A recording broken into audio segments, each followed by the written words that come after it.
Welcome back with a smiling face.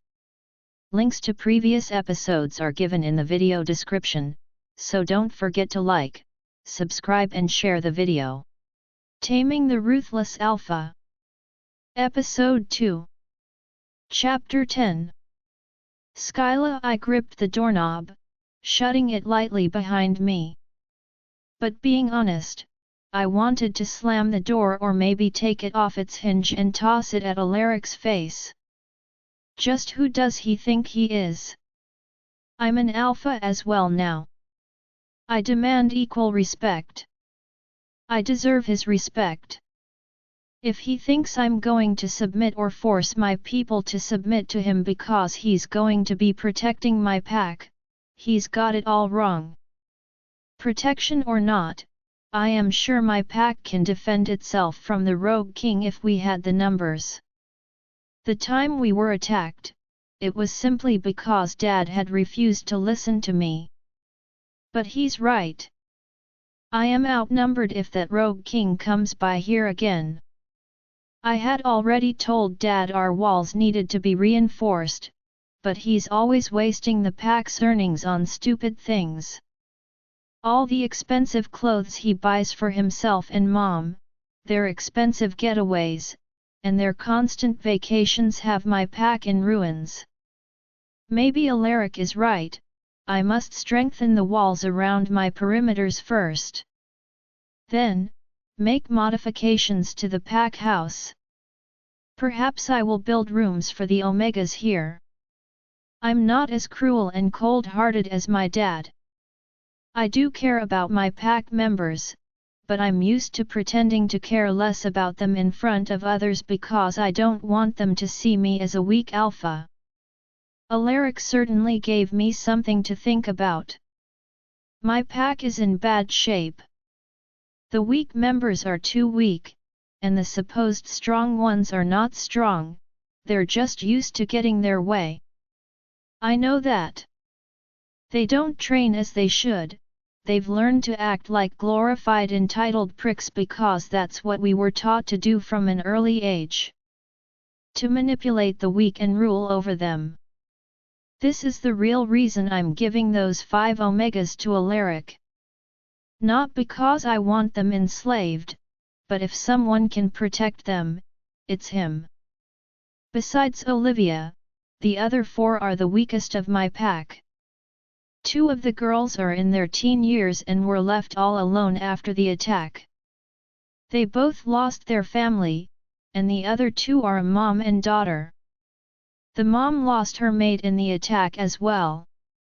She gets picked on a lot, but the real reason I want her out is that Gunter has had his eye on her. The scumbag has been trying to get into her pants, disregarding her grief. He's never found his mate, but I know she's not it because I have asked her myself. I need to make sure to get her out to safety before he tries to force himself on her as he has on the rogues they've captured. They think I don't know what they've been doing, but I need to think clearly and devise a plan to bring them to justice. I have learned and done as my father has said for as long as I had to, but this is not the way I want to run my pack. I need to change things, train my people and teach them to kick when they need to defend themselves. I don't think I could stand to lose more members. It hurt me more than it hurt Dad when we were attacked. A lot of those warriors were just teens. My age at the time. I fought alongside them until they finally had enough, while my dad and his stupid beta hid in the dungeons. I despise his cowardness and his narcissistic behavior. If he could, he would have never given me the alpha position, but I had no choice but to force him. He had promised me the position since I was 17, but I turned 18 months ago, and he still refused until I gave him an ultimatum, the alpha position or his lavish life. I had had enough. I'm tired of having him around. I wasn't in the mood to deal with Leah and her interactions with where I was after the party, so I decided to shower for a long time, letting the cold water relax my aching muscles. When I was done, I went to bed. Thank Goddess, she was already asleep. I fell asleep soon after. Libby, next morning, I began to wake up slowly. Last night was confusing. I could have sworn someone was dragging me away from the dungeon, and then the back doctor was eyeing me, but besides a shot to my arm with painkillers, he did nothing more. After, the pain was too intense, and I blacked out. I kept losing my conscience through the night, groaning in pain, until two guys I had never met came and carried me away. I wanted to protest and run, but I figured maybe they were from the pack I was supposed to be given to. They were probably ready to take me to their pack, but yet again, I was wrong. They brought me to a room that smelled heavenly. I have always loved nature, and the forest has been my favorite place. The room I was brought into smelled just like that. It was like a mixture of cedar and sandalwood. I loved it. It was clean, smooth, and intoxicating. After I was brought in, I think there was a girl who kept asking me questions, but all I could do was wail in pain. I told her my name because she kept asking me for it. The other guys kept talking and growling. One kept calling me his Luna. So weird. After she did the worst thing, she stood and let one of the guys near me. He kept running his hands over my body with what looked like magic coming out of his hands, snapping all my bones into place. It hurt like hell. I have heard magic is real, but I have never seen anything like it. Indeed, it had to be part of my dream, but it felt so real. He told me his name was Ash, I believe. I will never forget that dream because now, I'm starting to wake up and feel like never before. I have never felt my body so good as I do right now. I mean, I'm still sore but no longer in pain. I think I just experienced one of the best nights of sleep in my life. Mainly because I dreamed I had found my second chance mate. He was so handsome, so good looking, I swear. He was like a god, with solid features, a chiseled jawline, and these amazing blue eyes that could hypnotize you. His voice was so deep it could melt you. God, I would give anything to make it come true. But for now, I had to get up before anyone could see me and return to my duties. I know I'm still in my pack's territory because I can feel it, and if I'm late, I will be in deep trouble. Especially if Alpha Noah Morrison finds out, he'll probably scold me in front of the visiting packs. My body may still be sore, but I am no longer in pain. But my eyes, they still feel so heavy. I need to become fully awake before the sun comes out ultimately. Otherwise, the lead Omega will arrive, and I will not hear the end of it when she sees I am not in there already starting breakfast. I don't want her to go and tell Skyla or Alpha Morrison about me. I wonder how the party was last night? I have never been allowed to attend other than serve, but they seem fun. I wonder how the visiting alphas are, and I hope they don't think badly of me. The last I want is for whichever alpha makes me go with them to have a wrong impression of me. However, I wouldn't doubt if they spoke badly about me already. I slowly began to open my eyes, and I was instantly shocked. I was in the room we had prepared for one of the alphas, the Dark Moon Alpha, to be exact. I know because I prepared them myself. Oh, no. No, no, no, no, no. God, what am I doing here? I am going to be in so much trouble. How did I get here?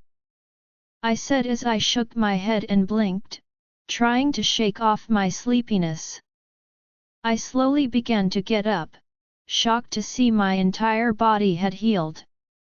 I have never healed this fast. It would have taken me days to heal all those broken bones. I guess I wasn't dreaming. I have to make sure I thank that guy. What was his name?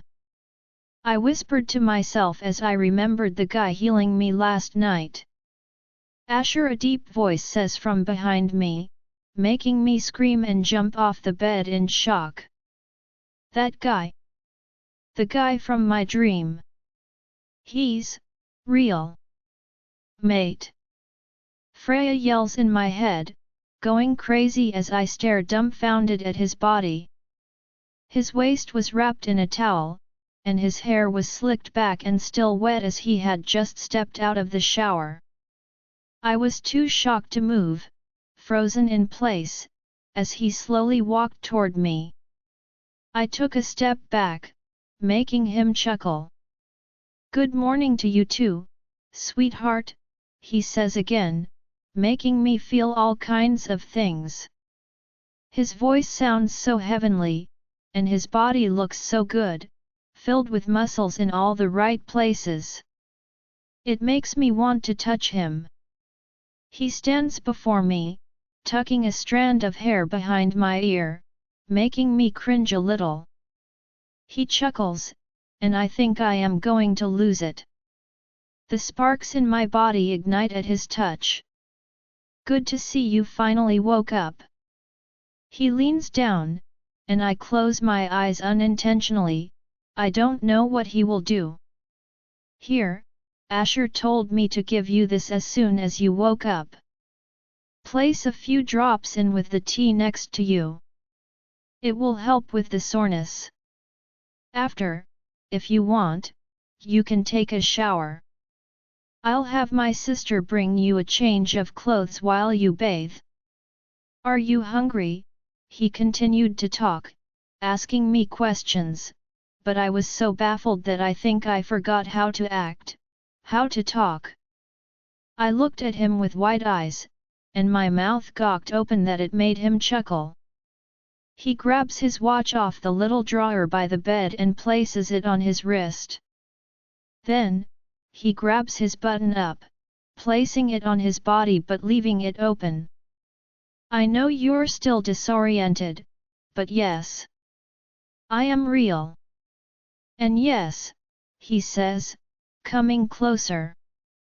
He grabs the small brown bottle, puts a few drops inside the tea, grabs my hands, and places the tea in my hand with a smile.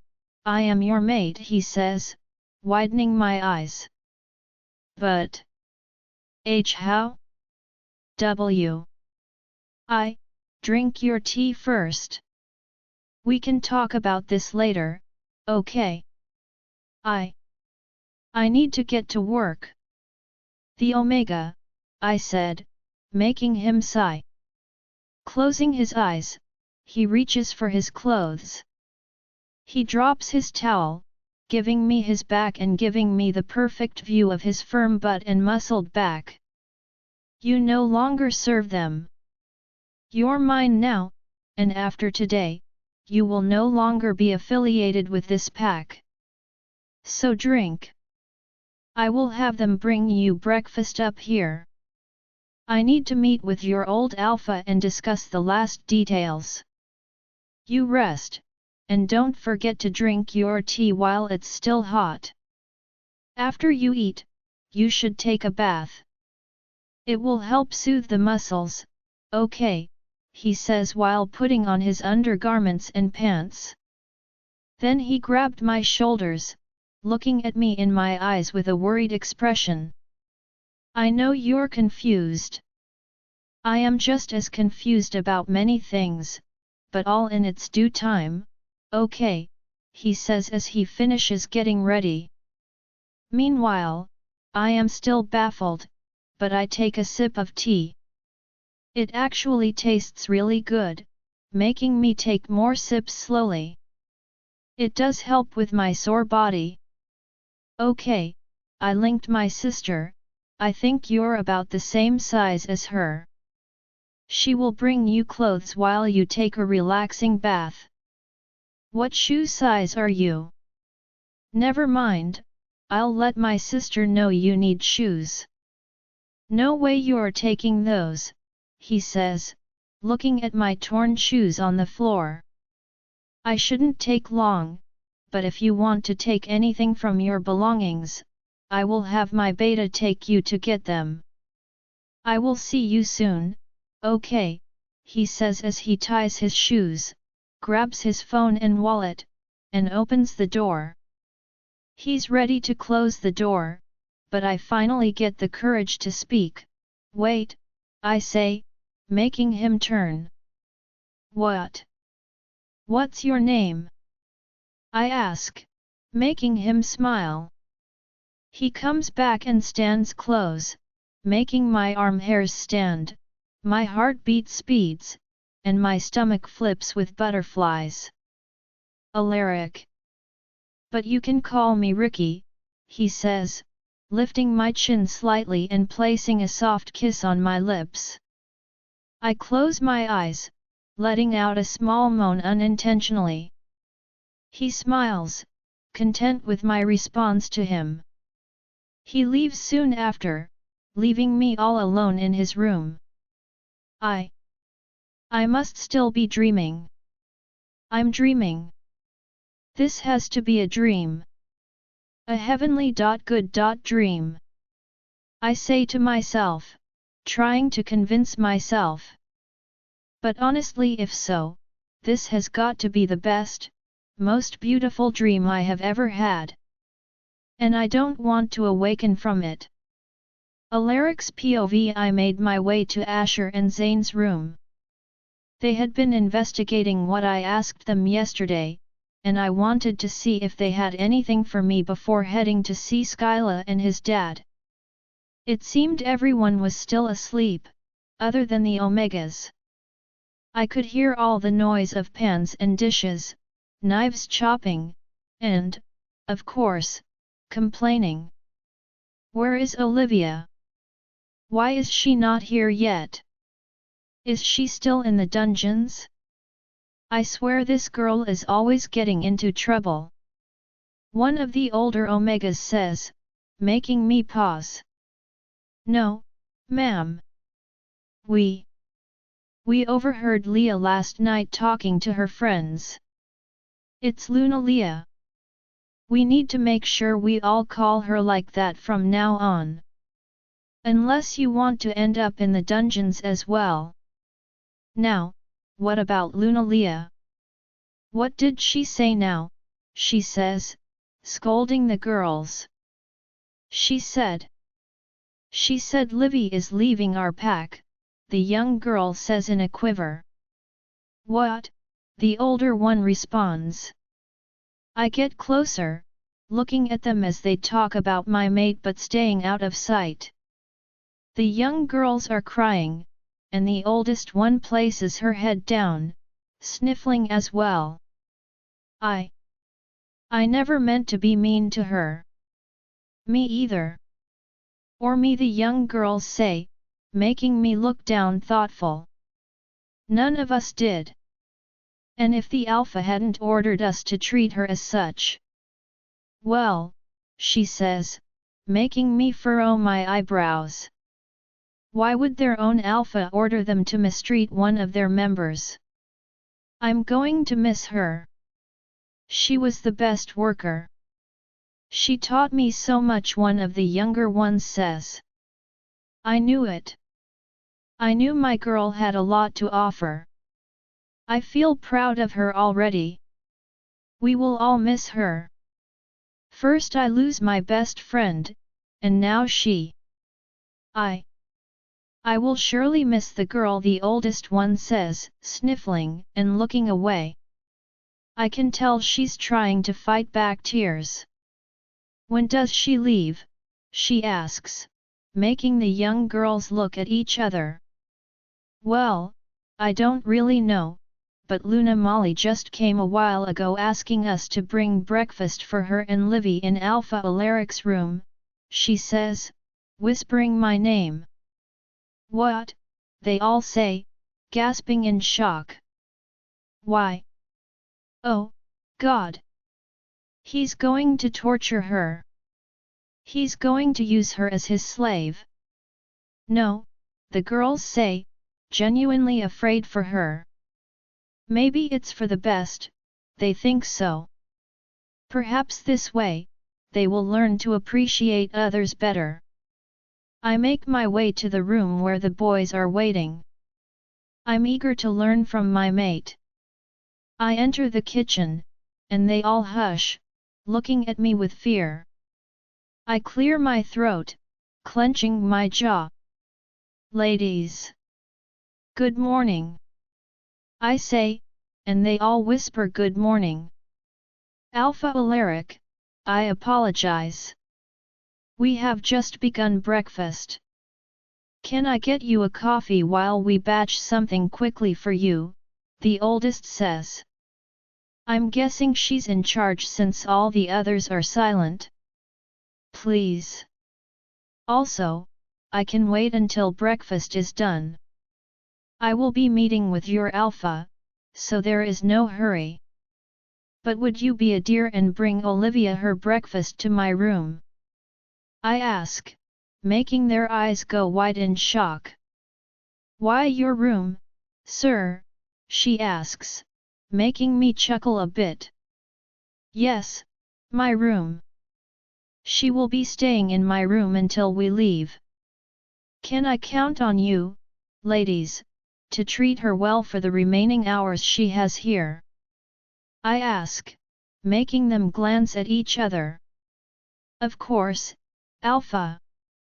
You can count on us, she says, handing me a cup of freshly brewed coffee.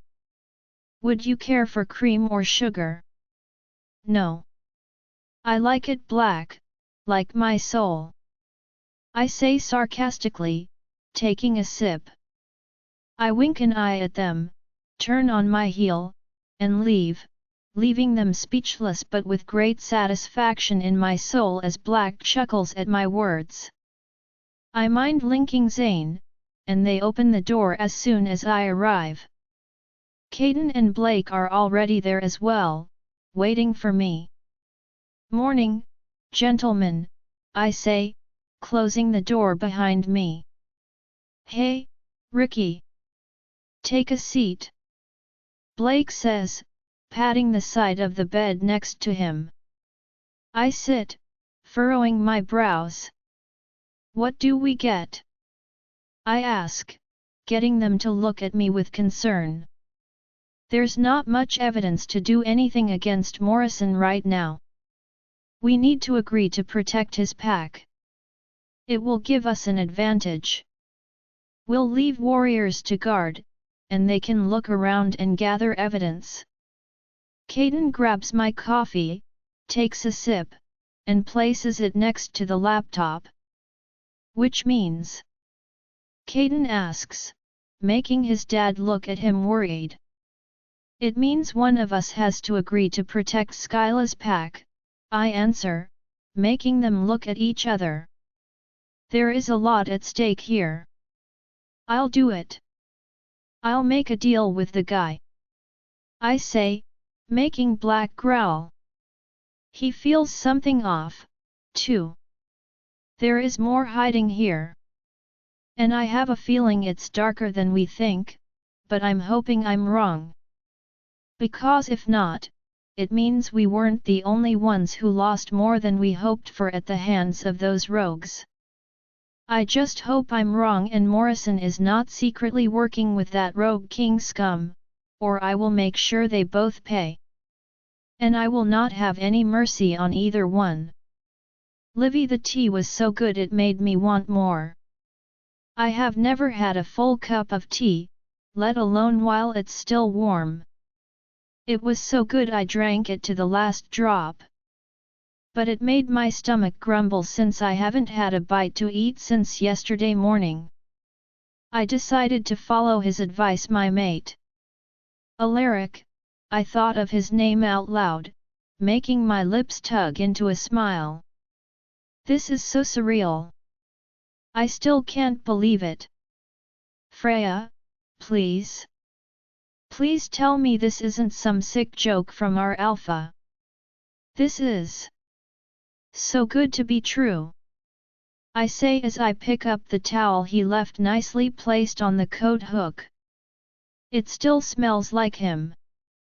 It doesn't smell like the shampoo or shower gel we leave for guests. Alpha Morrison always wants to make a good impression on visitors and gets these fancy soaps to put in their showers. But I personally don't like them. They smell weird. I'm guessing he may have brought his own because the bathroom smelled just like him. Sandalwood. Though, he smells like cedar as well. God, I love that smell. Dad used cedar to build most of our house. It smelled so good for months. It's no joke, Livy. He's our mate. I felt his wolf, and he was just as excited to meet us. Livy. Our moon goddess gave us a second chance, mate. Freya said, jumping up and down excitedly. And this time, I can tell, he will not reject us. He really wants us, Livy, she adds, wanting to cry from joy.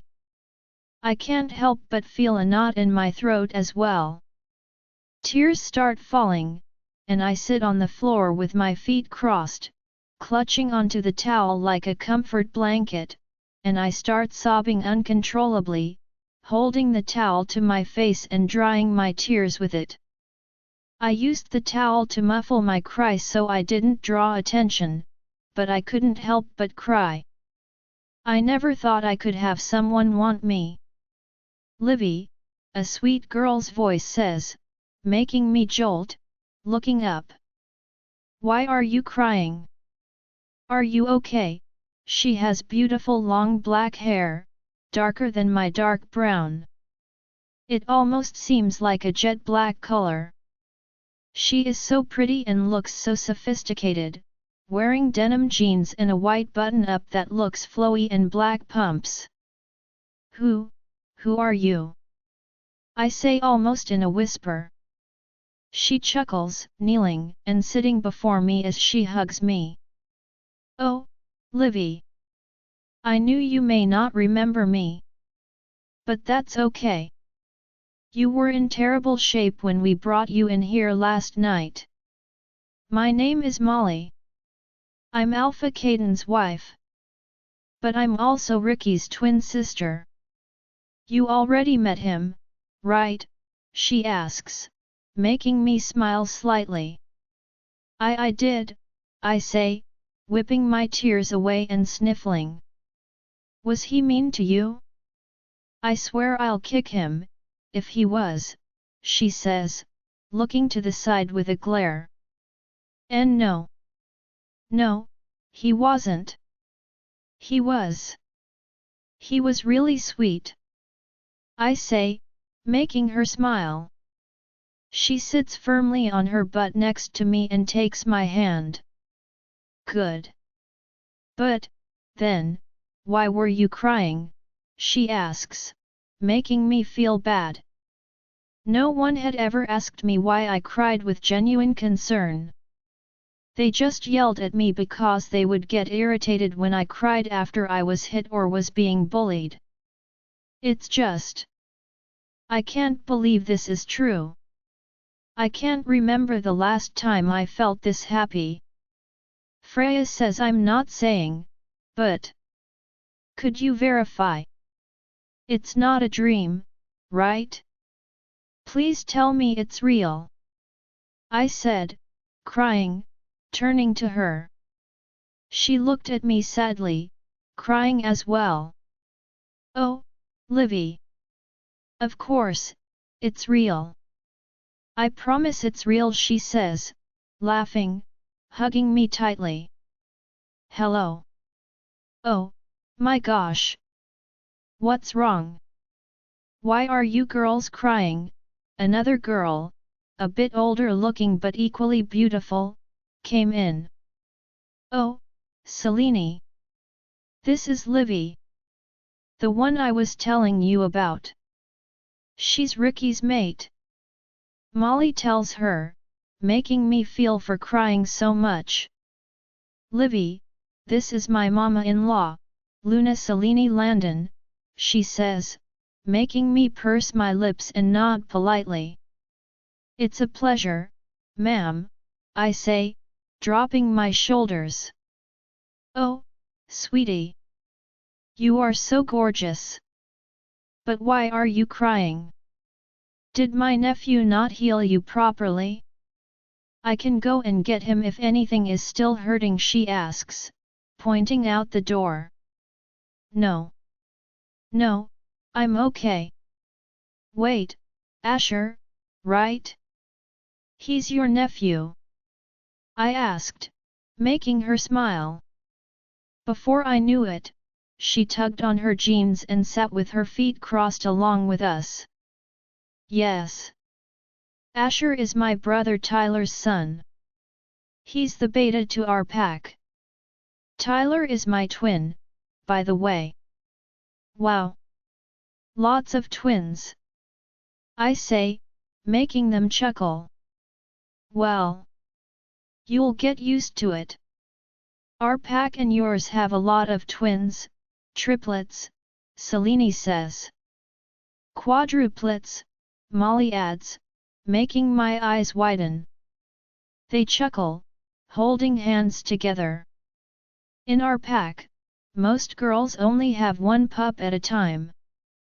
There's only one that had twins, and that was our lead Omega. I say, looking down sadly. But she lost both during our last attack, I say sadly, wiping away my tears. I have never thought of what it would be like to have pups, let alone what the ladies felt like to lose one of their loved ones. It must be hard. I know I was hurting when I lost my family. Livy, the rest of the morning, Molly, Selene, and I talked. Mostly them, but still. I learned that Rick also lost his mom through a rogue attack. He and Molly were just weeks old when that happened, so they have absolutely no memory of her. If it weren't for pictures his dad kept, they would have never learned what she looked like, but from what Molly tells me, she was beautiful. When we were talking, the Omegas came in and brought us breakfast. They tried to talk to me, but Molly warned me not to tell them I was Alaric's mate. They were uncertain if Alpha Morrison could do something against us if he knew. Trust me, he'll try to use it to his advantage. So until your attachment to this pack is severed, don't say anything. She begged, and well, I had no intention of telling them. No one in this pack has ever been nice to me. If they were trying to make amends because I was leaving, they could keep their apologies. Like Molly said, I don't need them. After we had breakfast, the two left and gave me time to shower and bathe until we could go to my house to pick out anything I may want to keep. I'm not sure I'm ready to say goodbye to my house. It was the only place of peace, even if it was falling apart. I stood under the hot water. The shower flow was minimal, but hey, I had hot water for the first time in so long. I mean, I know I'm probably venting here, but Alpha Morrison doesn't allow hot water to any of the Omegas. I know that for a fact because the rest of the Omegas come in shivering on cold days. Even with sweaters, it's still too cold having to walk out after a cold shower because the water is freezing. On rainy days and snow days, the pack that's allowed food from the pack house takes turns coming in to eat because there is not enough room, but for hot summer days or days when the weather is dry skies, they eat outside on those foldable tables and chairs. I sigh as I indulge in the water. I'm pretty sure I look like a shrimp by now. I was boiling myself in here, but for the first time, I didn't care. For the first time, I knew they couldn't tell me or do anything to me if I stayed in there for over an hour, maybe longer. They wouldn't dare enter Rick's room without his permission. Even if he is a guest in this house. After I finally feel like the water is starting to get cold, I turn the water off, satisfied with myself, and get out. I changed into the clothes Molly had brought me, feeling a bit conscious because of the undergarments she had picked for me. It was a matching black lace, very pretty but very see-through, nothing I am used to. I glanced at myself in the mirror, combing my hair with Rick's brush. It felt good to finally brush my hair. Hi. Libby. Molly asks, opening the door. Good, you're set. Here. I took a while coming back because, she says, coming in and taking a white shoe box out of a bag. Ricky told me you needed shoes, Molly says, widening my eyes as she hands me a pair of shoes. They're a nice pair of black shoes with the word Tom in the back. They look really comfy. Who used up all the hot water? I can't even bathe in peace. Growling. I hear Leah screaming down the hall, and for the first time, I feel satisfaction. Molly and I look at each other before bursting into laughter. She'll get over it, she says, making me chuckle as I sit and slip the shoes on. I look at them in admiration as I see that they are a perfect fit. I need hot water. No. Leah yells again, and I somewhat feel bad. The Omegas must be going crazy trying to figure out what to do. That was Leah, right? Goddess, she's going to be one of those power-hungry Lunas. I feel bad for those girls dealing with someone so problematic. Molly says, and I agree. Come on, we should get going. We only have about an hour before we leave. My dad should be expecting us. He's eager to meet you. Molly says, making my eyes widen in shock. Wait, your dad? I ask, wide-eyed, making her chuckle. Well, yeah. Did you forget you gotta meet your in-law? Come on, silly. Let's go get your stuff. She says, dragging me out. But, what about his stuff? I say as we walk down the hall. The Omegas and everyone else can't help but stare at us as she drags me by the hand. I can see them whispering and giving me weird looks. It makes me want to hide, but I follow Molly. Don't worry about Ricky. Zane will come and get all of his stuff. She says, as I take a big breath and hold it until we are almost out of the pack house. We finally made it to my house. And the emotions get the best of me. I run my hands through my parents' stuff, and I'm crying without notice. There is not much I want to take, because most of my clothes are in bad shape and I'm thinking, what in the world am I going to wear? I have no money, no clothes. Will I be an adequate Luna if I can't even afford the right clothes? I grab a small tote Mom had, and I fill it with little trinkets. She had a collection of tiny porcelain pups that I used to love playing with when I was little. My brother and I used to fight for the little gray one all the time until one day when it broke. It broke off one of the legs, and Mom had tossed it out, but I secretly took it out of the garbage and hid it. When I was older and had forgotten about it, I found it again. That's when I took advantage of three-dimensional art and fixed it. I had snuck a tiny portion of clay, glued it together, and mended it. It was my favorite one because it was the one that looked the most like my brother's wolf. After crying and placing all the pups in my tote, I glanced all around my house one last time, trying to remember every bit of it before I finally came outside, where they waited.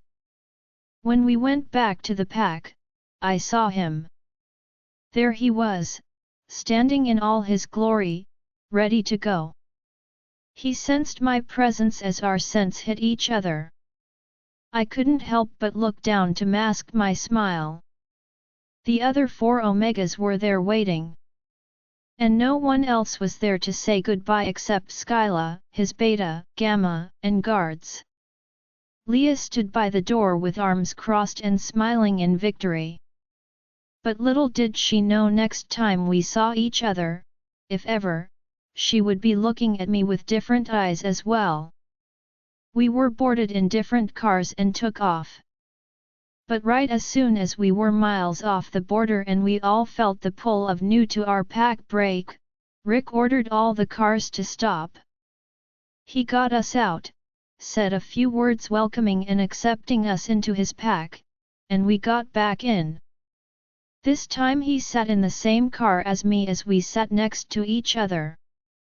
My new pack awaited, and I was already anxious. Libby's POV. I suddenly fell conscious of myself sitting next to him. He unconsciously, purposely, maybe, wrapped his hand around my waist and pulled me to him. My shoulder is tucked under his arm as he lifts my chin to look at him. He slowly leaves a feather-like kiss on my lips, making me feel like I was melting. "I've been waiting all morning and afternoon to kiss you again," he whispers, his lips grazing mine and filling me with electricity. "I am one, me too," I utter, making his lips pull into a smile. "Now, we haven't had much time to get to know each other. How are you? Did my sister treat you well?" he says, but all I can focus on is the sweet movement of his lips. The sparkle in his ocean blue eyes and that intoxicating aroma. He smells so good it makes me feel like nirvana. "Uh-huh," I say, making him chuckle. His Adam's apple is playing up and down his throat with every chuckle, and I can't help but stare at it like a dummy. He slowly leans, leaving another feather-like kiss on my lips, filling my body with more sparks. "Libby, I barely know who you are, and yet, you are already driving me crazy. Is this weird?" he says, but again, I'm baffled.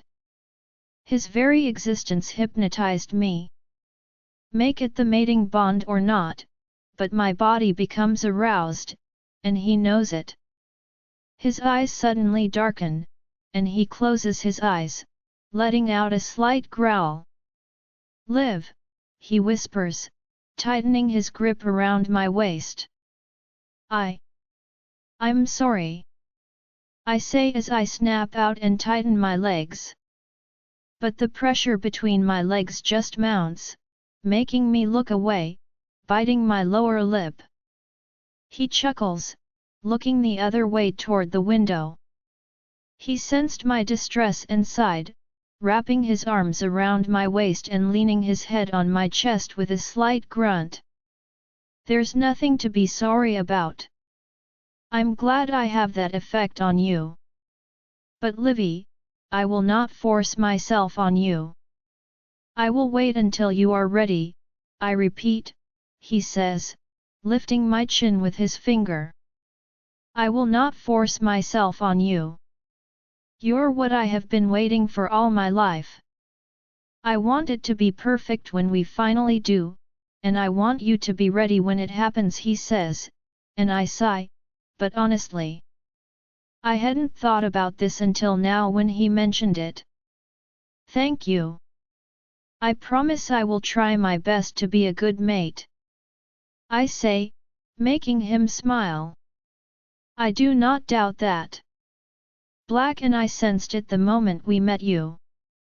I know you're perfect for leading by my side, he says, and I become moved by his words.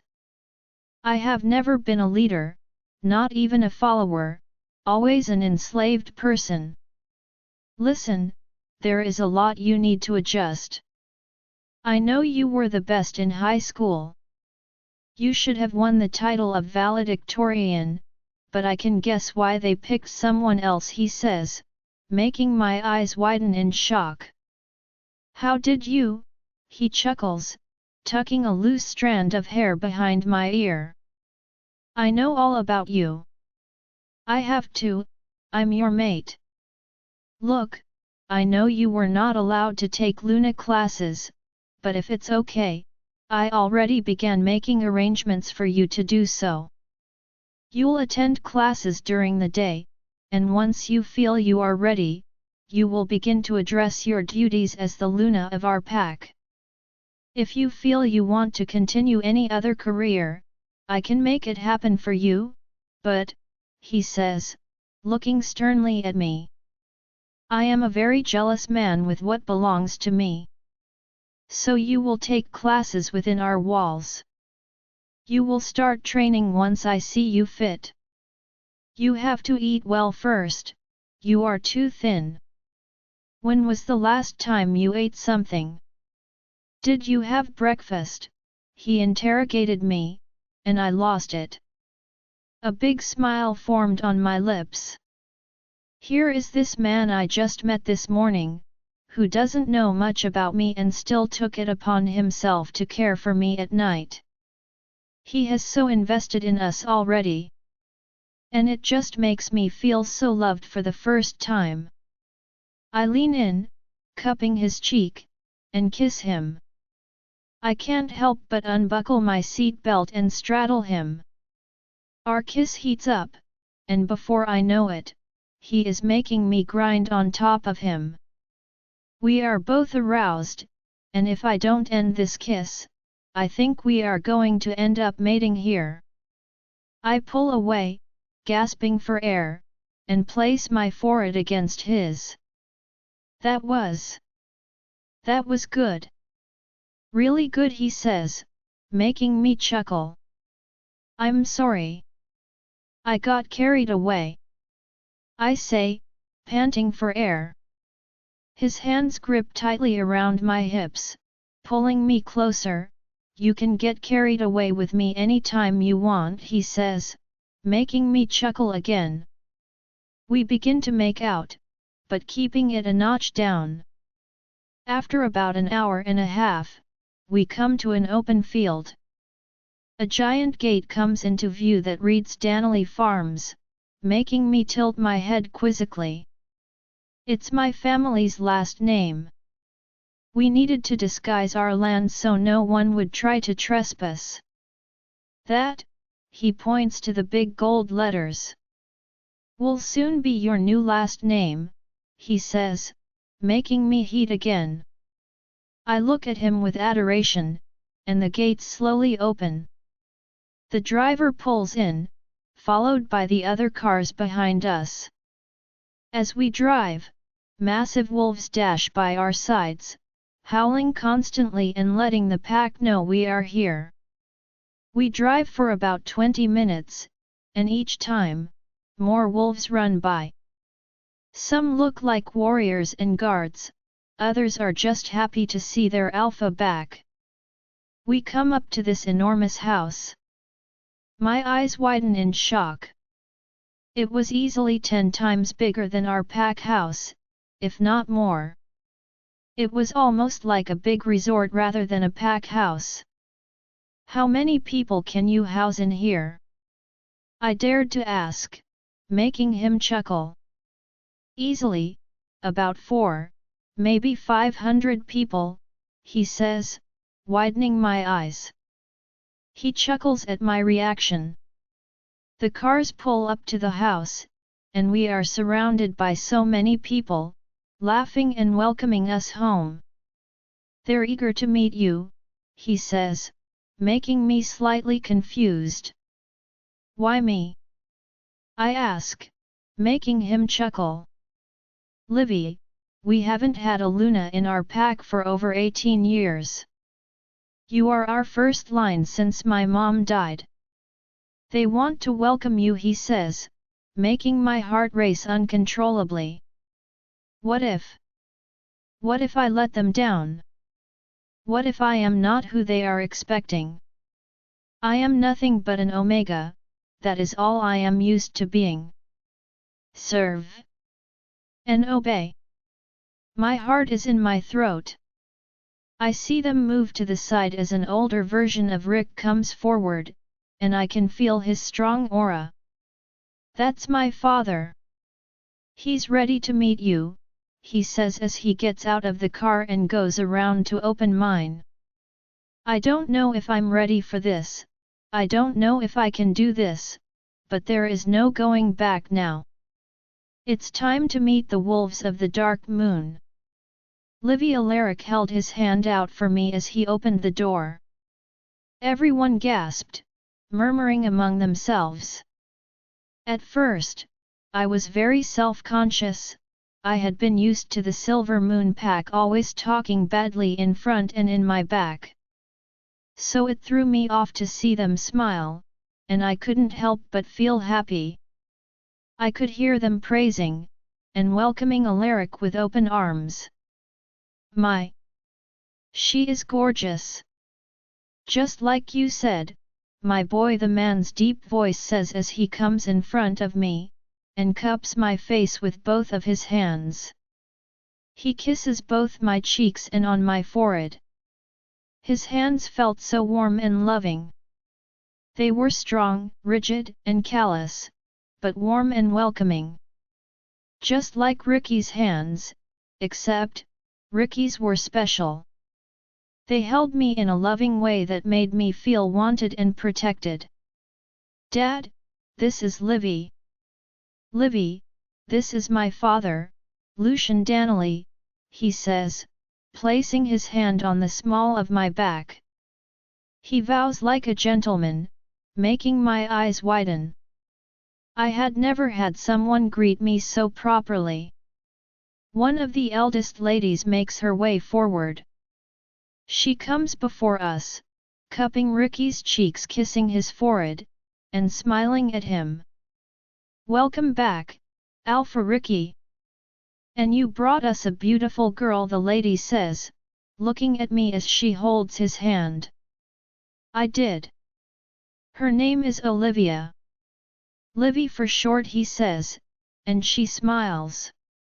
Beautiful name, she says, cupping my face lovingly. Our Luna is surely a beautiful blessing, she adds, making my cheeks blush. Olivia pacificus. Lassies paciem facia et illis in tempore tribulationis et belli, he says in a language I do not understand. It was as if Alaric knew I was puzzled. He leans by my ear and whispers the translation. She will bring peace to those who are weary, in times of hardship and war. It's old Latin. Dad is one of the oldest in our pack. He's lived decades but hasn't aged much, as you can see, he says, making my eyes widen in amazement. I don't know about that whole peace thing, but whatever I can help with, I will do it with all my heart and strength. I reply, and his dad grabs me by my shoulders suddenly, engulfing me in a tight hug, making everyone chuckle. The girls that had come in with my old pack were still looking at me puzzled. They didn't know I was Alaric's mate, and honestly, I preferred it this way. I didn't want the rest of the Silver Moon pack to find out. What if Molly was right, and they tried to use it against Alaric for their benefit? I couldn't stand to see him get hurt. Morrison is the worst. I'm not sure about Skyla anymore because he is a menace, but his dad is unpredictable. He's someone that you don't want to mess with. Alaric signals to his Beta and Gamma. The three nod in unison and the girls that came with me were taken away. I was nervous for them, wondering what he was going to do with them. If I hadn't been his mate, would he take me away too? And what would he do? Would he torture them? Put them to extensive work? Goddess, I hope not. After a warm welcoming, Alaric finally asked everyone to go about their way. He took me by the hand and led me into his pack house. It was so massive, it looked like a hotel with a home feel, but every room had its theme of its own. It was weird, but somehow it fits together. My mouth gawked openly, and my eyes were wide in shock. I couldn't believe my eyes. Just their reception and centered sitting area was as big as the Morrisons' pack house. They hung giant chandeliers made of deer antlers. My eyes caught the attention of a room. It was filled with books and long spiral staircases, but what intrigued me the most was that it was filled with plants everywhere. The center sitting area didn't have many plants because Alaric explained that kids and teens mostly hung out in this area because of the free Wi-Fi. But the library was like an indoor forest, filled with bookshelf after bookshelf.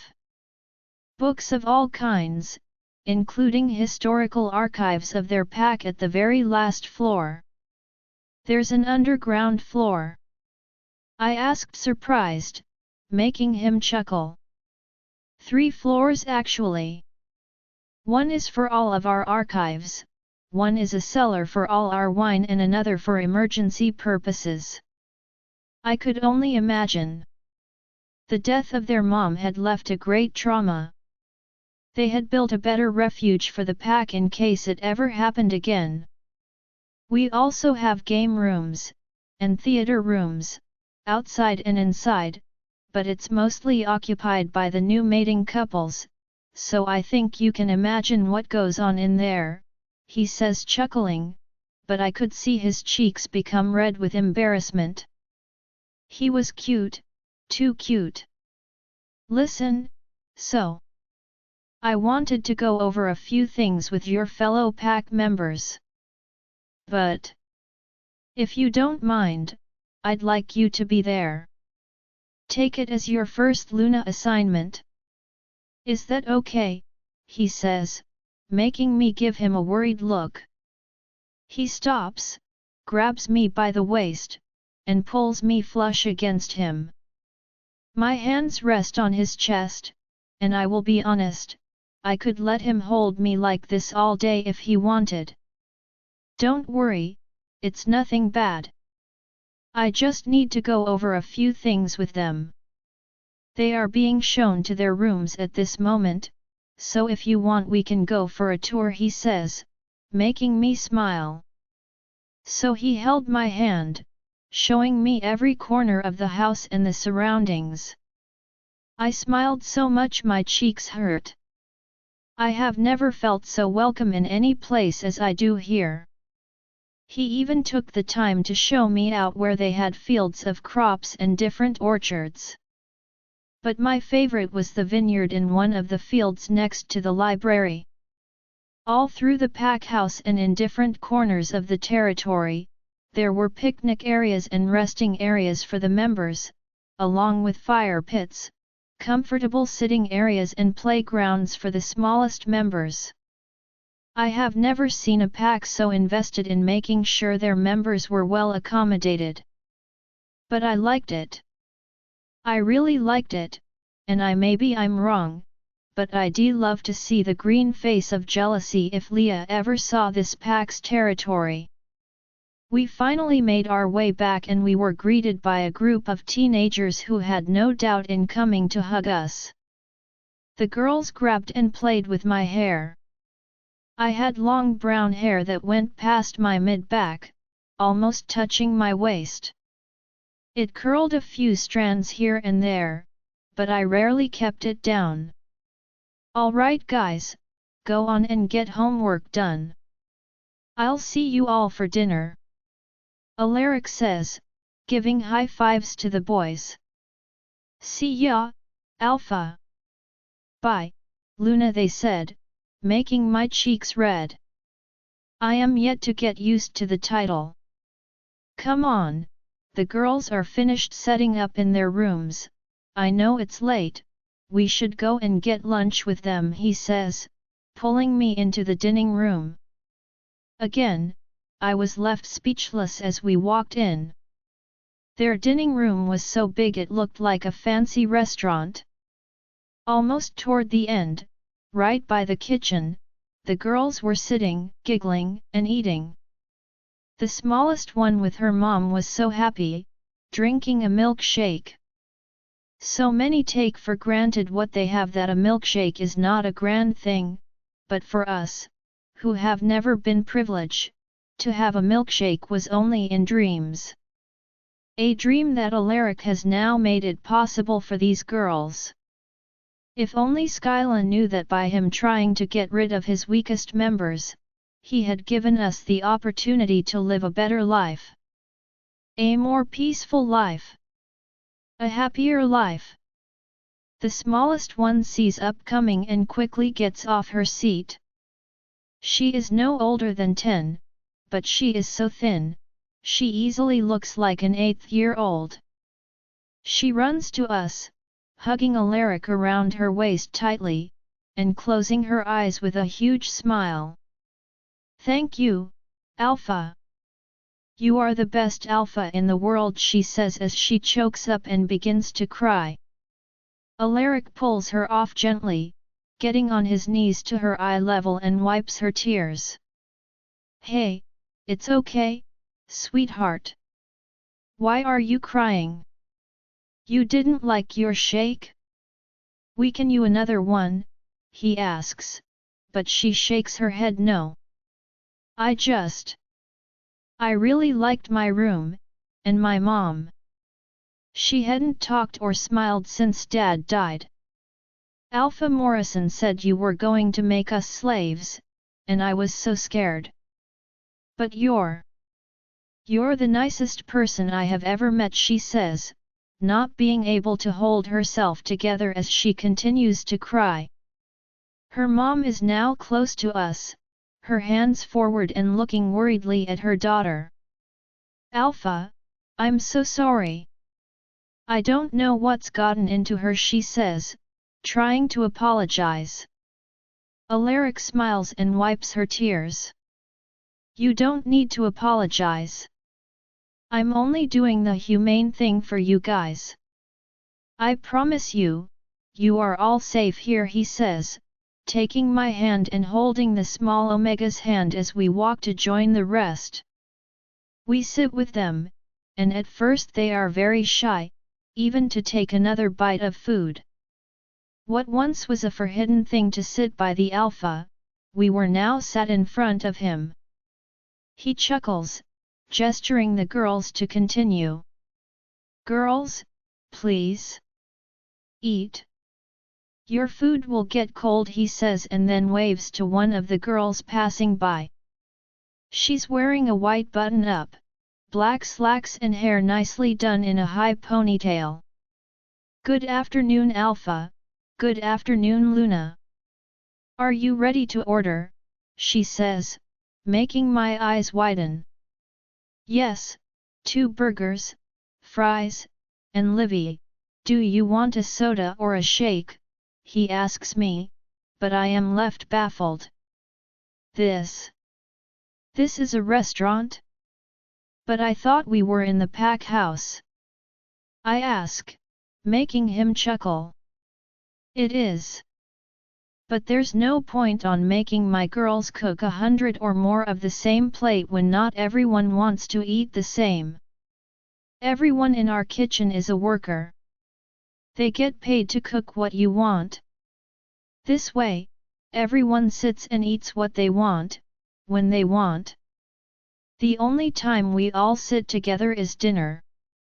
So, soda, or shake, he says, making me look back toward the kitchen in amazement, making him chuckle. A soda, please. Cola. I say, making the girl smile. Right away, Luna, she says as she walls away. I never thought a pack would be this big and so sophisticated and modern. The hierarchy in our old pack was so restricted that never in my eldest dreams did I think I could sit in a place like this, let alone be addressed as Luna. I am glad for one thing though. Thanks to Skyla not wanting to deal with us, we were now in a pack willing to do anything to keep us safe from harm. Libby, after we ate, Alaric showed me around some more, and by the end of it, he showed me our room. I won't get into it, because my mind is still trying to wrap around how gorgeous the room is. But it is by far the biggest thing I have ever seen. I could get lost in there, I swear. The bathroom alone is a dream. Half of our walls are made of glass, including the restroom and shower are made of thick impenetrable glass. There are plants and trees at the back of every wall. The first thing I did was jump in the shower while he tended to a few things. I loved every single minute of it. The shower was so good, it was like standing at the bottom of a waterfall. Seriously, this has got to be a dream, right? Third-person POV. Little did Livy know that while she was just starting her new life in peace with Alaric as her mate, a war was stirring. Morrison was glad his son had gotten rid of the last trace of the Watsons family. The guilt inside him was eating at him, slowly, creeping bit by bit deeper inside of him. Even if he wasn't the alpha anymore, he was sure to have the freedom to keep doing his ugly deeds behind closed doors now that the was gone. And without Livy's eyes boring into his soul, and reminding him every day of his ugly past, he was now free to walk without the extra weight on his back. But the dirty laundry he carelessly left behind did not sit well with the rogue king. He had hurt many innocent girls, and the king was keeping track. He knew the countless Shuolves Morrison and Gunter had hurt and all the ugly truth behind those dungeon walls. He was fed. He wanted Morrison to suffer, he wanted Gunter to suffer, to make them feel the same pain they had inflicted on others and had made him feel once. Who needs a single kingdom, when you can conquer it all? Maybe the rogue king had been stripped of his lands, his pack, his rights, and his family, but he had other things no one could take away, his bravery, his strength, and his loyal servants that would give their lives without thought. And what more could he want? Just one thing was missing, and he would not stop until he was the victor over his new quest. "What do you have for me?" he says as he walks inside his office and glances at the numerous papers before him that sat on the tabletop. It seems they were visited by the dark moon just recently. Word has it little Skyla has gone to the big bad wolf to beg for help. The guy answers sarcastically, making the rogue king growl, his eyes turning dark. "What about her? What were you able to find out?" he asks hesitantly for a woman, not sure if he should ask. "Nothing yet. We haven't been able to get any closer than their borders. They have new guards through their perimeter. Dark Moon's Alpha set the whole place with his own guards up to protect their walls. I think," he says, making the king's eyes darken with anger. His blood seethed as he had anticipated good news. But this new obstacle had to have a way around it. Could he maybe have found a mate in that pack while the last attack, and hesitated to claim her? Or perhaps someone who had grabbed his attention and stirred mercy in his soul? Perhaps he thought he saw someone from his past, someone important he thought dead. Whoever it was making him become unsteady. It can't be that hard to filter one of our men in there, we've done it before with other packs. Do something. ASAP. He roars, slamming his fist on the table. The men around lower their heads in submission. Yes, King. As you wish. The nickname had stuck well, and frankly, he didn't mind it at all. It was Alaric himself who had doved him the nickname just as he had given Alaric the nickname Beast. Through his hardships in life, he learned to fight till death, not giving any chance at making a mistake. He was hard on himself as much as he was on his men. But no one, not one had ever given him such a run for his money as Alaric did, and for that, he had a bit of respect for him. He was by far at least 5 years older than Alaric, yet he saw Alaric had put up a great fight. Not even experienced alphas claiming to be the best and strongest had put up such a challenge as that kid did. It was the only reason why he had retreated and commanded his people to never trespass on Alaric's territory again. As for Skyla, he wondered, had that kid grown to become such a coward that he'd run to the wolves of the Dark Moon for protection? He had seen potential in that kid, he knew he wasn't as pathetic and useless as the father. He hated the thought of being wrong. But then he was wrong about Alaric when he first confronted him, making him out a weak kid.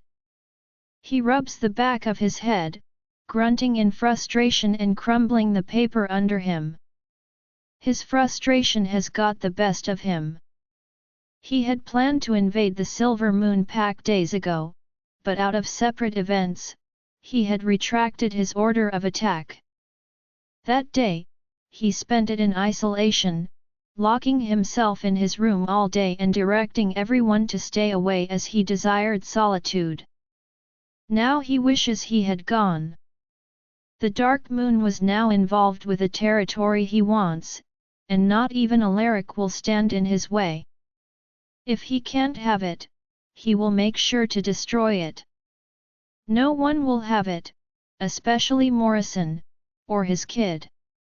If he had to break his vow and fight against Alaric, then maybe it would have to get done. He looks out his window, admiring as 2 kids play with a new rogue female they had rescued. They had found her a mile away from Silver Moon Pack's territory. She was yet to talk and rarely came out of her room to socialize with anyone. But it was far more than evident to him that it was Morrison who was at fault for all this. It wasn't the first time he rescued girls left for dead miles away from Silver Moon's pack. It was Morrison and Gunther's way of washing their hands. They would leave the girls out to fend for themselves after all the torture they had inflicted on those girls. Not even the Rogue King was that cruel. The Rogue King undoubtedly had his own share of killed mounting to his name, but at least he gave each one a worthy death, not leaving them to suffer a slow painful death, filled with embarrassment and shame. The king's mentor had taught him well. Every life worthy of a warrior deserved a proper death, and the way Morrison was throwing bodies out to get eaten out in the wild or forgotten was inhumane. It was cowardly. And in his eyes, he would make sure he one day would serve the same fate. The giggles of the young kids stirred his heart. He didn't want this life, he never asked to become a rogue, to be named the King of Rogues, but fate had served him a cold plate and he learned to deal. One day, he would make sure to have an adequate place for everyone to feel safe. A place where they no longer need hiding and running when he wasn't around.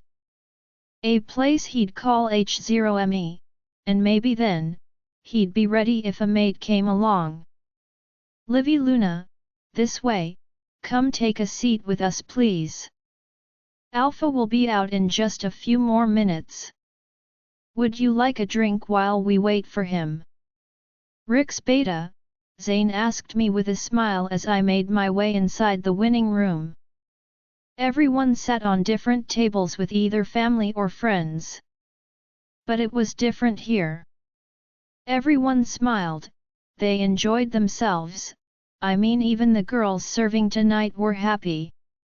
They seemed happy to help, but what intrigued me the most is that, not all of them gave off the aura of being an Omega. Thank you, water is more than fine. I said politely. He guided me to a far-end table where there was another girl sitting. Everyone waved happily as I passed, murmuring among themselves and smiling. The girl sitting at the table he was directing me to was probably around my age. She was very pretty, with dirty blonde hair, hazel eyes, and pink rose cheeks. She dressed in a hoodie and jeans, making her look comfortable. She was lost in a book, reading away and holding a cup with soda in the other hand. Margot, this is our Luna, Libby. Remember I was talking to you about her? Luna, this is my mate, Margot, he says as we take a seat. She gives me a wide smile and puts her cup down to shake my hand. Luna, it's good to finally meet you. I'm sorry I missed your arrival. Zane told me all about you. How are you? She says, making me smile. Good, thank you, I reply. Really? I'm sorry I missed when you came home. Zane here has me attending college all day and I don't get home until afternoon, then he has me training. I hope you don't mind my attire, but I was too tired to dress up, she says, making me smile at her. No, please. You look so comfortable. Besides, I think we both wore similar attire. I wasn't expecting to see so many people here, and so dressed up. I say as I rub my hands on the sides of my sweater to wipe off my clammy hands. I was so nervous being in here. It was until now that I realized there was a second floor to the dining room where tables were filled by members, and sitting arrangements were placed outside adorned with hanging light and outdoor heaters. I couldn't help but admire this place. It was like a dream. A lot of the members had came dressed formally, but most teens and kids wore casual clothing. I wasn't used to wearing fancy clothes, nor did I have any back at Silver Moon. I was okay with what I had though. Being able to wear Mom's clothes made me feel like she was somehow still with me. Unfortunately, when I was packing, Molly told me to leave my clothes. It was old and dingy with holes everywhere. She assured me that Alaric would not disappoint me in replacing all my clothes with new ones. And she wasn't wrong. While I was showering, someone had came by to leave bags of clothing for me. They included a note that said they had been asked by Rick to supply me clothing. I was flabbergasted when I saw how much clothes was in those bags, from undergarments to countless shirts, jeans, sweater, jackets, you name it. Some bags even had those fancy lotions and body sprays that smell so good. There was also makeup and hair accessories, which I loved since now I can put my hair up without worrying it will fall from my overworn hair ties, but I was yet to learn how to use makeup. Margot was really nice, and I couldn't help but admire how cute Zane and her were. They kept smiling adoringly to each other and he would randomly grab her hand to kiss her knuckles or kiss her on the cheek and forehead. I want that. I want that with Rick. Luna, would you like to see the menu? Please, let me know if there is something in our choice today that you might not want.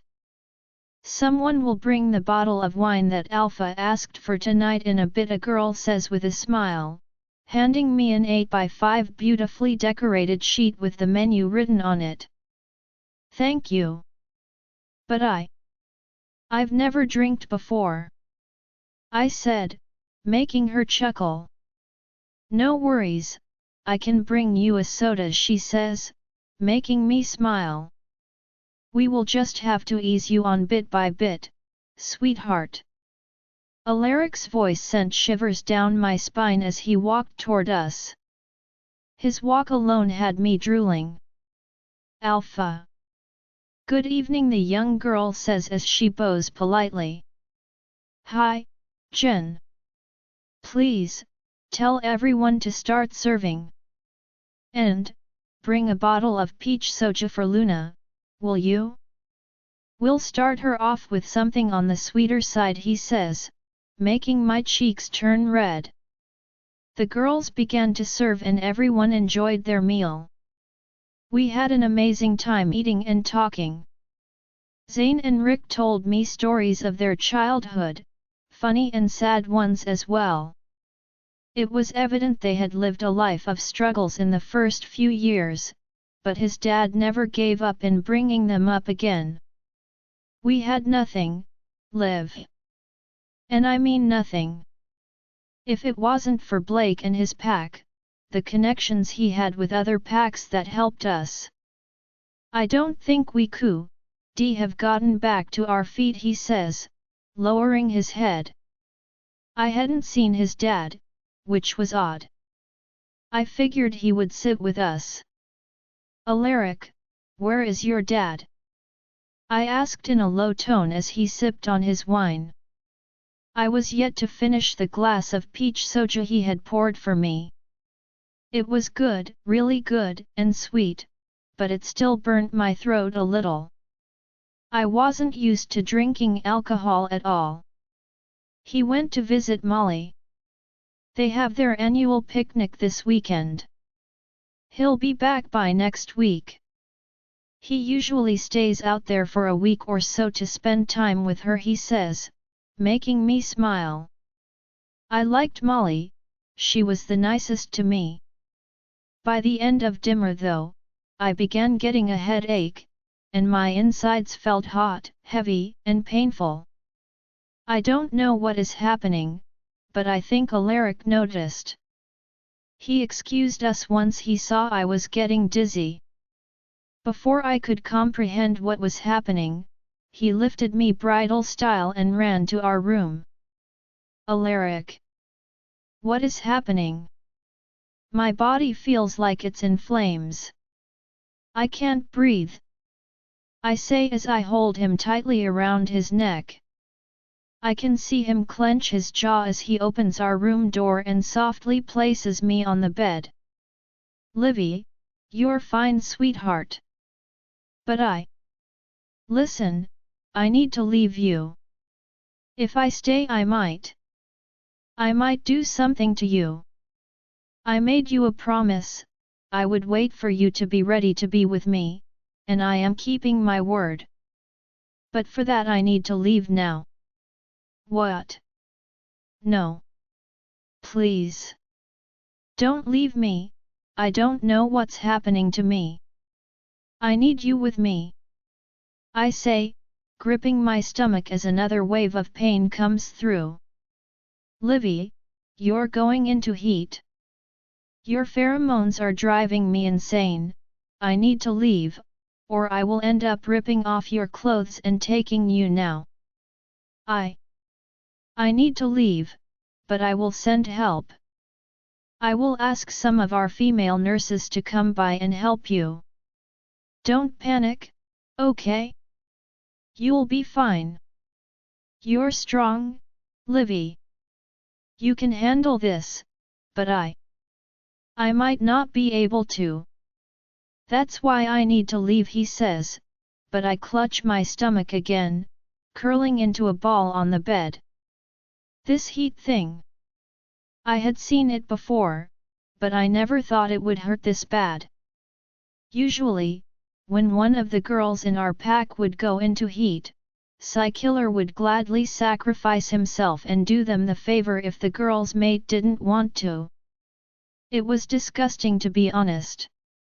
He had no shame in being with any she-wolf, but the consequences of it would later when Leah found out. She'd send her 2 she-wolves to beat the girl. No. Don't leave. I need you. I want you here. I say, grabbing his hand as he begins to get up. The sparks of our touch feels heavenly right now, making the pain feel more of a pleasure than anything else. I become aroused, and he knows it. He can smell me, making his eyes darken, letting a low growl out his lungs. Liv. I can't. I want you, Alaric. I want you now. I say, making him grunt. I don't care if we don't know each other much, he's my mate. The partner I will be with for the rest of my life. We have our whole lives to get to know each other, but what I want now is for you to make me yours. I say, getting on my knees and looking up at him. His fingers interlace with mine and I can see he's debating with his wolf. His breathing becomes fast, and he continuously clenches his jaw trying to fight off the feeling. Liv. If I do this, there is no going back. Are you sure you want me to? I cut off his rant and kiss him on his lips. We clash on that bed, his body hovering over me. I can't take any longer. I went from one rejection to a new and better mate in less than 2 days, it was bound for me to go into heat. It's a feeling I can't explain. I can't wait another minute. I want him, and I want him now. Make love to me, Ricky. Love me like only you can, I whisper as his hand pins my hands over my head and he begins to kiss my jaw. I'm not going to hold back, Libby. After tonight, you're mine, and only mine. We both ride it off, holding each other tightly. After we are both done, we are both left breathless, with sweaty bodies and hearts pounding in our ears. It's so good. You were perfect, baby. I love you. I will always love you, you know that, he says, as he wipes away my tears with his thumbs. I nod, biting my lip. I love you too, Ricky. I will always love you. I say, making him smile. I feel so tired, and sleepy. I never thought something this good could make you feel so tired. We make love again a few more times until we are too tired and fall asleep in each other's arms. Livy, the sun slowly peeked through the glass wall behind us, making me stir in my sleep as I slowly woke up. I lay on my stomach, on top of Alaric with our legs interlaced. He was still sound asleep, but even then, he held me right around my waist. He sensed me move, making him tighten his hold on me. I couldn't help but smile. I lifted myself to kiss his jaw, slowly making a trail of kisses until I got to his lips. His lips pulled into a smile, clearing his throat and turning his body toward me. Good morning, beautiful. His groggy voice made his chest vibrate, making me smile. Good morning, I replied, caressing his chest and placing my head down on his chest again as I hugged him around his waist. We stayed like this for a while, until the clock hit 7. Yesterday, he was already gone by this time. I was glad to still have him next to me this morning. It would have been awkward to wake up all alone after last night. Last night? I am still sore by the way, but, my god. I see why the fuss now. I can really get used to the insatiable desire to be with him. He's amazing, and I don't just mean the ex, but him overall. All those crazy stories of him being bad and mean had me thinking the worst before I came here. I was scared for my life, for the life of the Omegas who were sentenced to come here. The moment Skylight had said we were to become slaves, I thought the worse. I was steady to give up in life and face a life filled with more misery and dismay. I pictured myself living the rest of my life in Alaric's dungeon or being mistreated. I figured by the life I had been handed in the Silver Moon Pack that it would be worse here. But I was wrong. Alaric truly cares about his pack, and I can see why. They are so living with him, everyone is happy here that it makes me wonder if maybe I might still be dreaming somewhere and I could wake up any minute. And if that is so, I hope I never wake up. Alpha, Luna. May I come in? Are you decent? We hear the voice of a girl as she opens the door softly. She makes her way, and I cover my body with the sheets, feeling a bit embarrassed by my state. I'm sorry to barge in, we wanted to bring you both break, she gasps, making me startled. Her eyes were wide 0 Peruvian huevos and she covers her mouth as if she was shocked. I look at Alaric a bit confused and then look at her. Oh my god! Oh, my goddess, it's official. He marked her. He marked her, she turns around yelling, running out of our room along with the tray. I start laughing and then look at Alaric who sports an amused look on his face. What in the world is she talking about? Mark her, I say, laughing, and turn to realize, I had marked Alaric too. In the middle of our lovemaking last night, I had drifted off for a second or so, feeling weird because Freya had been anxious, trying to merge through I guess. Looks like our wolves are now joined, as well as us, sweetheart, he says, moving my hair out of the way and sucking on my neck. I couldn't help but let a moan out as I felt the ecstasy of his touch. What? Really? I ask, surprised. I quickly get up, run to the bathroom with the sheets wrapped around me and glance in the mirror. I gasp seeing the mark on my neck. It's a feeling I can't explain, but it makes me feel all kinds of things. Good things. Alaric and I are now connected, and so are our wolves. I can feel Black, and all the love he has for Freya and me, and I know Freya can sense them too. Freya, is this for real? I ask her, and I can feel her so happy. She jumps up and down, wagging her tail happily. Yes. It's real, silly. Can you feel them? Can you feel Black now, Livy? I told you. I told you he was a good one. Oh, Livy, I love him so much, she says, making my eyes water happily. We love you both too, baby, Alaric says as he comes behind me, wrapping his arms around me and kissing my neck again. I can't help but feel overwhelmed. I turn to him, wrapping my arms around his neck, and kiss him. After we are both done, we take a shower together, which feels divine. The hot water helps soothe the soreness, but it stings a little. After we are done, we make our way back to the room and change. I can't help but blush as we make our way to eat breakfast and everyone keeps staring at us with huge smiles, congratulating us.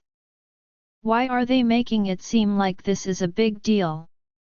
I mean, girls get marked by their mate all the time, don't they? I ask Alaric in a whisper as we walk to our table. He chuckles, N0dding his head and kissing my lips. Yes, but it's not every day the Dark Moon Pack gets a new Luna, do they?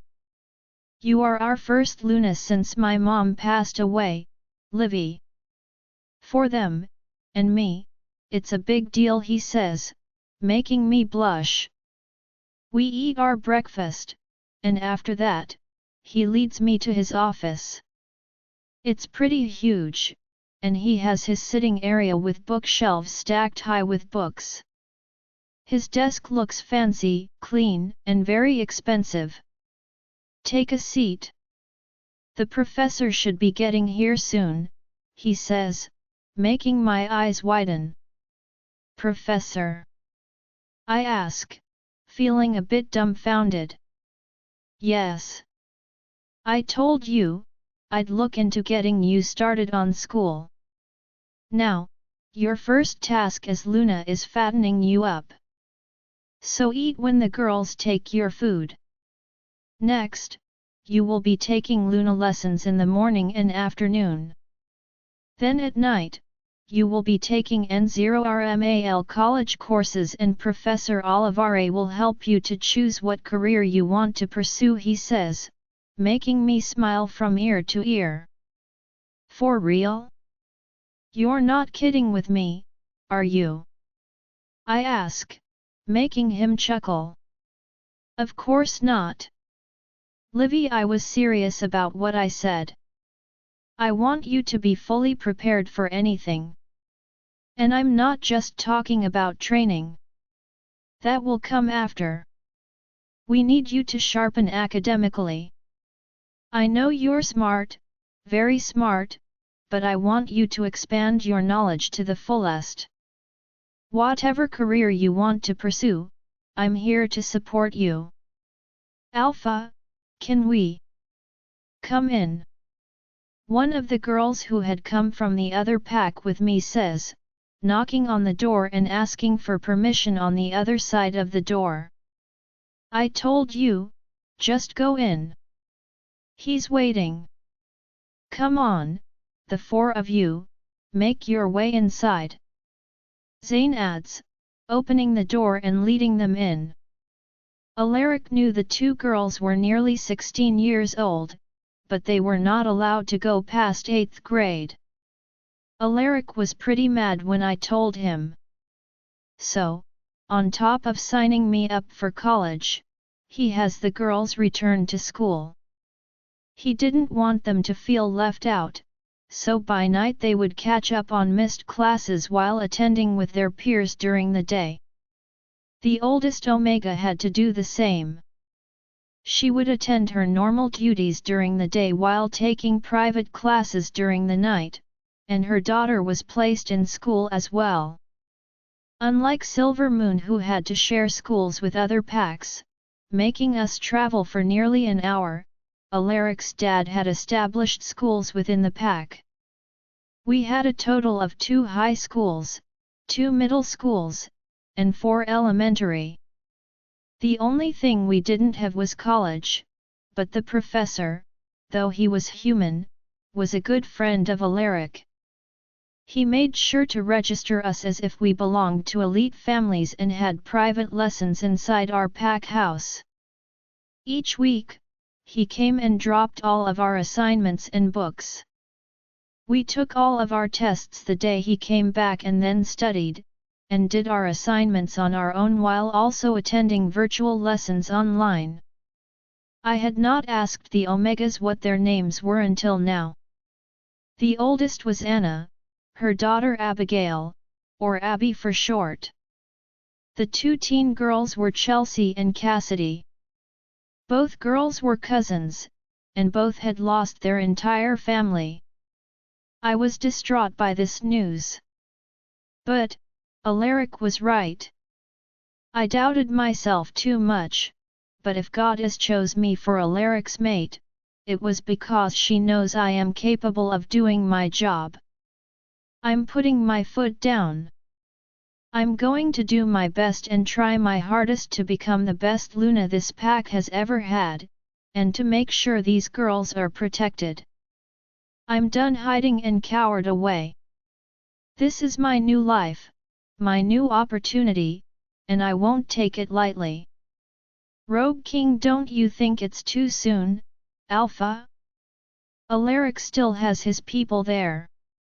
You said it yourself, we wait until they leave, one of my men says, making me growl at him. We were hiding in the forest, making sure to stay out of sight. Skyla's guys were playing around, not giving a shit about what was happening. It pisses me off to see that they take their job so lightly. Alaric's guards seem to care more about protecting this pack than they do. This pack is soon mine, and I won't let anyone stand in my way. But the first one to go will be Morrison. I can bet you on that. I will relish the moment I see his blood spill. So what do you suggest? We stay out here until nightfall and wait for them to fall asleep. Stop wasting my time. I gave them plenty of time to leave. I'm done waiting. We should have gotten Morrison when he went to visit Hillside. It's either now or never. I say, gritting my teeth as I feel my wolf growl. He was just as eager as I was, to get rid of him. On my signal. We attack, I say, making them nod in unison. When I see someone call Alaric's guards over, I take that as my cue. Now, I say as we begin to run toward the men. We begin to attack them, fighting with all of our strength. Skyla's pack is weak and obviously badly trained. But I know I left him with little to work with from the last attack, so we don't kill them. We just make sure to disable them enough to get to the main target. But they begin to call for help, running away and scattering around. Alaric's men return and they begin to give us a good fight. I turn to see one of the guards climbing one of the towers and I run quickly after him. He grabs a phone and dials, getting an answer instantly. He gives them the alert and it pisses me off. I snatch the phone away, slamming it on the wall, and attack him. My wolf takes over, unable to control myself. I lift him off the floor and slam him across the wall and make him fall to the ground. The last I want is to have Alaric here. This isn't his battle, it's not Skyla's either. My beef is with Morrison, he's the only one I want dead. I will get my revenge soon, but first I need to warn Alaric to stay away. Before I lose my cool and break my promise to not hurt his pack again. Alaric, the past few days, I've had several calls from my guards that were left in the Silver Moon pack to protect them. They've been sensing something off. Late at night, they spotted rogues roaming the surrounding areas, watching and surveying. They haven't attacked the pack, but I have a feeling they will soon. We need to stay alert and be ready to leave as soon as we hear of an attack. Whatever happens, we must protect each other, and make sure that no one gets hurt. Is that understood? I warn my pack warriors, making them hoot in unison as they sat before me in our meeting room. They were well trained to fight to the death, but that doesn't mean I want them to. I grew up with every one of my members, they are all important to me, and I don't want to see any of them lose their lives. Especially in the hands of a rogue. It was as if on cue. We get a phone call in the emergency line and I pick up instantly. It's a call from one of the guards stationed out there. We're under attack. I repeat, we are under attack. Alpha, we need backup. A loud growl in the back is heard and then the line goes dead. We look at each other for a second before we all stand on our feet and run out. Livy senses something. We are running to the area we keep our weapons, grabbing what we can and seeing some of my men already taking off with duffel bags filled with weapons inside. "Ricky, what is happening?" she says, worriedly, looking at everyone run and grab their gear. "We have a mission. We will be back as soon as we can, okay, love? Stay put. I'll have Margot come to keep you company soon as she can. I love you," I say as I kiss her lips and take off as well. If we leave in cars, it will take us longer to go around because of the way the roads are made, so we made sure to grab our weapons in duffel bags that can be carried easily by our wolves. I shift to my wolf, Black, and he grabs a duffel bag, places it over his body, and runs off. It takes us a good 15 minutes, but it feels like an eternity. My men are badly injured, and Skyla's pack is running around like headless chickens, not knowing what to do. I see Skyla's brown and grey wolf fighting, along with his men, but his Luna and the rest of the she-wolves are nowhere to be found. The rogue has females fighting, and because of that, I made sure to bring she-wolves as well to make things evenly fair. My she-wolves go into action joining the fight, giving the coward wolves retreat as my girls begin to defend them from the rogue she-wolves. "Stay out, kid. This isn't your fight," the rogue king says, and I shift back to my human form. "This is my fight because you made it my fight, king. Back off. Tell your men to stop. You've already killed enough of this pack's members," I say menacingly, growling at him as we both stand in fighting positions. "This has nothing to do with you, kid. Now I am warning you, stay. out.of.my. Way," he growls and we begin to fight. Punches and kicks are thrown, but we both somehow manage to block each other's blows. He punches, and I block. He kicks, and I block with a kick. I throw a punch, and he dodges my fist. And by the looks of it, the only thing getting hurt is the trees and things we hit instead of each other. "Noah, please.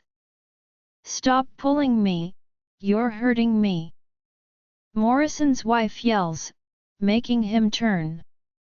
He growls, making his eyes red with anger. I see his motive. The king is here for Morrison, but I can't let that happen. If he kills Morrison, we can't go along with our prosecution, and all those girls he hurt will not see the rightful justice.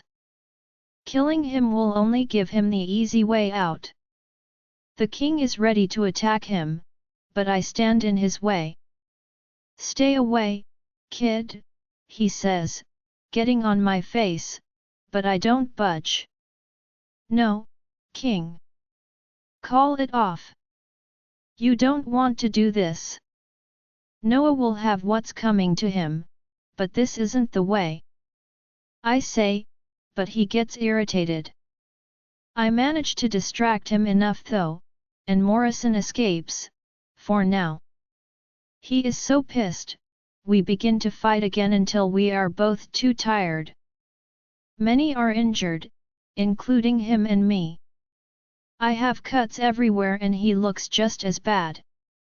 We both pause to catch our breath and is only at this point that I notice he has slashed me across my abdomen. It's not so deep, but it hurts like a mother.